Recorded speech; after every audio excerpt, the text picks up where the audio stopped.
বিশ্বকাপে তেমন game time না পাওয়া এবং শেষ ১৬তে নরওয়ের কাছে হেরে ব্রাজিলের বিদায়টা আক্ষেপের মাত্রা আরও বাড়িয়ে দেয় নেইমার জুনিয়রের। সেই হতাশা থেকেই কিনা তিনি বিদায়ের ইঙ্গিতপূর্ণ বার্তা দিয়েছিলেন।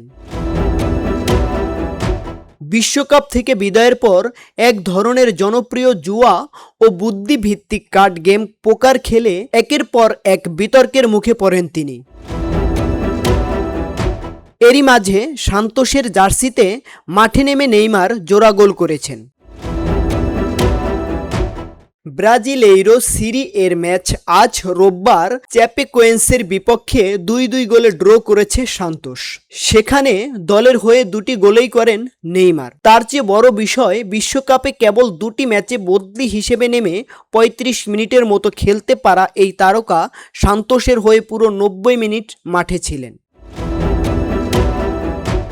ম্যাচের ৩৬ মিনিটে প্রতিপক্ষের বক্সে সতীর্থদের সঙ্গে দারুণ বোঝাপড়ায় বল দেওয়া নেওয়ার পর আলতো শটে প্রথম গোলটি করেন নেইমার। এরপর পোকার খেলার ভঙ্গিতে হাত নাড়াতে থাকেন তিনি। পরে ৫১ ও ৬২ মিনিটের গোলে সান্তোসের বিপক্ষে উল্টো লিড নেয় চ্যাপকোয়েন্স। ম্যাচে ফিরতে ৮৯ মিনিট পর্যন্ত সময় লাগে সান্তোসের। তারা প্ল্যানটি পাওয়ার পর সফল স্পট কিকে স্কোর লাইন ২-২ করেন নেইমার।